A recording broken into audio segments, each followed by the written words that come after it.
أعوذ بالله من الشيطان الرجيم. بسم الله الرحمن الرحيم.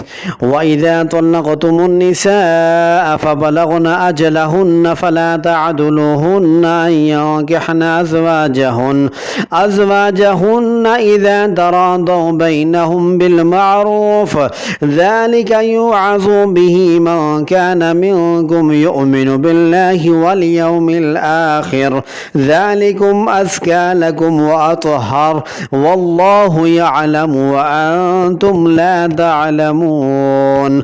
والوالدات يرضعن أولادهن حولين كاملين لمن أراد أن يتم الرضاعة، وعلى المولود له رزقهن وكسوتهن بالمعروف، لا تكلف نفس إلا وسعها، لا تضار والدة بولدها ولا مولود له بولده، وعلى الوارث مثل ذلك، فإن أراد فصالا عن تراض منهما وتشاور فلا جناح عليهما، وإن أردتم أن تسترضعوا أولادكم فلا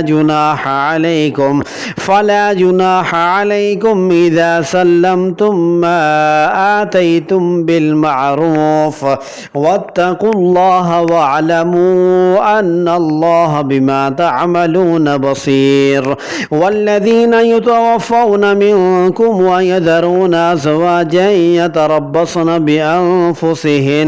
بأنفسهن 4 أشهر وعشرا، فإذا بلغن أجلهن فلا جناح عليكم فيما فعلن في أنفسهن بالمعروف، والله بما تعملون خبير.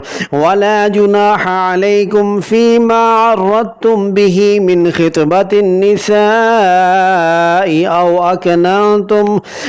أكننتم في أنفسكم، علم الله أنكم ستذكرونهن ولكن لا تواعدوهن سرا إلا أن تقولوا قولا معروفا، ولا تعزموا عقدة النكاح حتى يبلغ الكتاب أجله، واعلموا أن الله يعلم ما في أنفسكم فاحذروه، واعلموا أن الله غفور حليم. صدق الله العظيم.